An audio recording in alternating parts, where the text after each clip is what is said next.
Yo, guys, I hope you're well.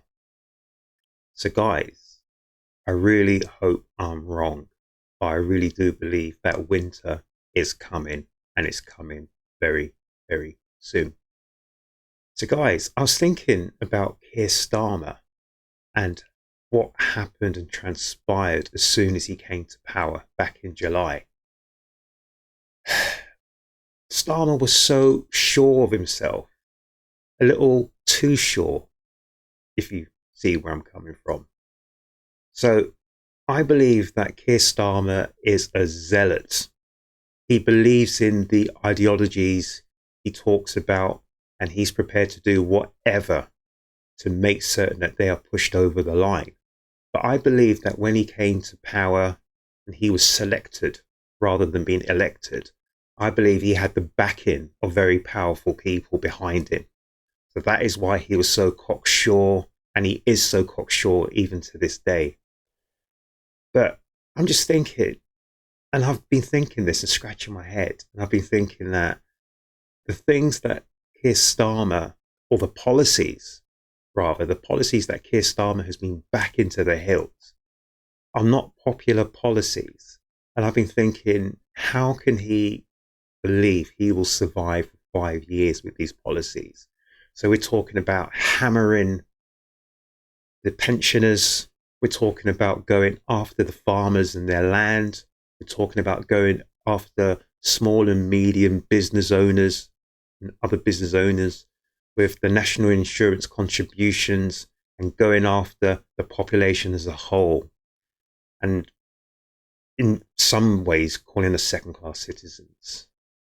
So, with him being a zealot, he will do anything and everything that's possible. But I believe it goes further than that. I believe that Starmer really wants to push us to the limit, push us over the limit. And there's only two ways that this can happen, I believe. Because if we are pushed to the limit and pushed over the limit, then Starmer, his plans are to, in some ways, mimic Donald Trump with his executive orders. And the only way Starmer can get these executive orders implemented and out there without outrage is, I think there's two ways. If there is a world war or a war in Europe, and the other potential possibility, if there is civil unrest here in the UK. I'm looking back to my historian and history days. So in World War One, they introduced the DORA Act, which is the Defence of the Realm Act, in 1914. And basically, to cut a long story short on the Defence of the Realm Act, it gives sweeping powers to the government. So, for instance, they can requisition land, buildings, etc. for the war effort. I think in 1914 or something like that anyway, they introduced the British summertime. They introduced areas for munitions. The pubs, they limited their opening hours. So they can have sweeping rules that can be put in without any word or any people appealing it. And I think this is what Keir Starmer is looking to do now, because I've been thinking this Labour Party is only going to be in power for 5 years. There will not be a second Labour government. The only way that anything can happen is if Starmer gets his hands on our laws and our regulatory requirements, this, that, and everything else. And the only way he's going to do that is by having some sort of executive power.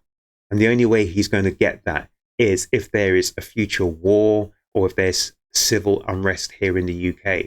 And I think he knows somehow, somewhere, someplace, we are either going to war. And with all this talk that's going on now with getting our defences up to 2%, 2.5%, even 5%, etc., etc. We have lots of people talking about war in Europe. We had Starmer with Macron just the other day in Europe, the European countries talking about getting their house in order on their defence. I don't actually think it's about defence. I actually think it's about gearing up for a future war.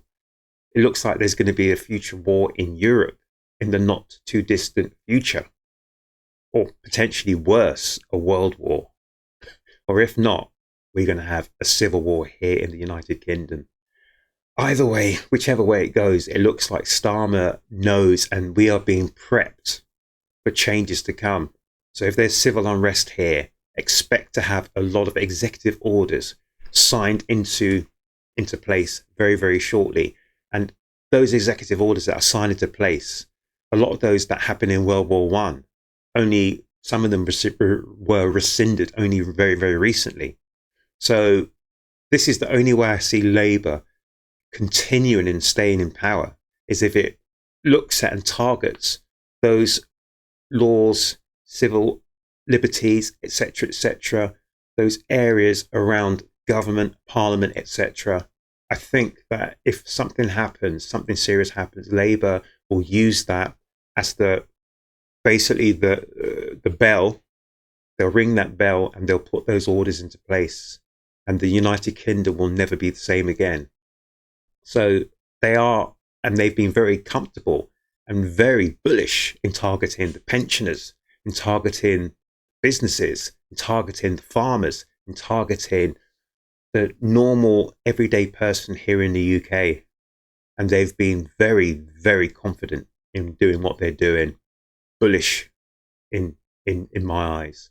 And I think it's because they have the sign off and the go ahead to do it. So just be aware, people. I do believe that winter is coming. I've been saying that on my other channel for over 2 years. Winter is coming. And when it comes, it's going to hit us so hard that even though I keep telling you, we won't even have seen it coming. It's going to hit us so hard that we wish that we had. So guys, let me know down here in the comment section what you think. I believe that something big is going to happen very, very shortly. There is a major push with rearming this country, getting the defence in line. And I actually think it's for not really defending this country, but I think it's for a war effort.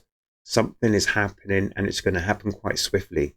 Maybe not this year, but it's happening soon. Let me know down here in the comment section anyway. I hope I'm wrong. I really, really do. This is one of the times when I really pray that I am absolutely wrong. Wrong. Because if we are going to war, or if something happens like there's going to be civil unrest, we will not come out smelling of roses. Starmer and his government will come out smelling the roses, but we will come out on the worst side of it. We will not benefit from it. We will not benefit. Anyway, let me know down here in the comment section. Just a thought that's going around in my head. I hope and I pray with all my heart that I am absolutely wrong on this. It's not a conspiracy theory or anything like that. I've not heard it from anyone else. I've just been thinking in my own mind, why have they been so cocksure from day one about what they're doing, when they know that what they're doing is pernicious, wicked, and not correct? They are very sure of themselves. And I think it's because they know what's happening. They know what's happening. And they've got backing from people of supreme power. Guys, don't let this happen to us. And if it does happen, at least have your eyes open to what is going on. Make sure you look after yourselves, you look after each other. And please, if you haven't already subscribed to my channel here at Toilet TV, please subscribe, and I'll see you at the next one.